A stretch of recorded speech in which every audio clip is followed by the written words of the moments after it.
I met the NEDA convener along with my party president, former Minister Mewar Jamatya, leader of the opposition Animesh, and Brishiketu Bishwajit Koloy, and we had extensive talks.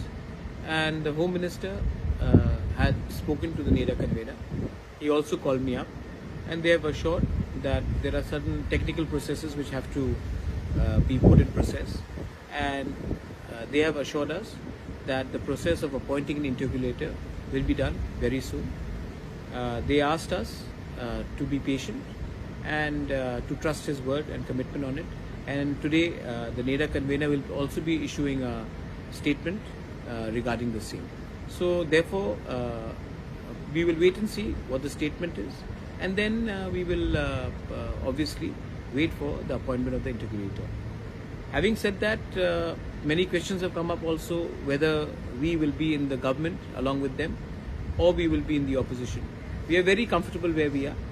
We know that we were elected by the people to raise the voices, and if we sit in the government without our issues being addressed, then we will be doing a huge amount of injustice to our people.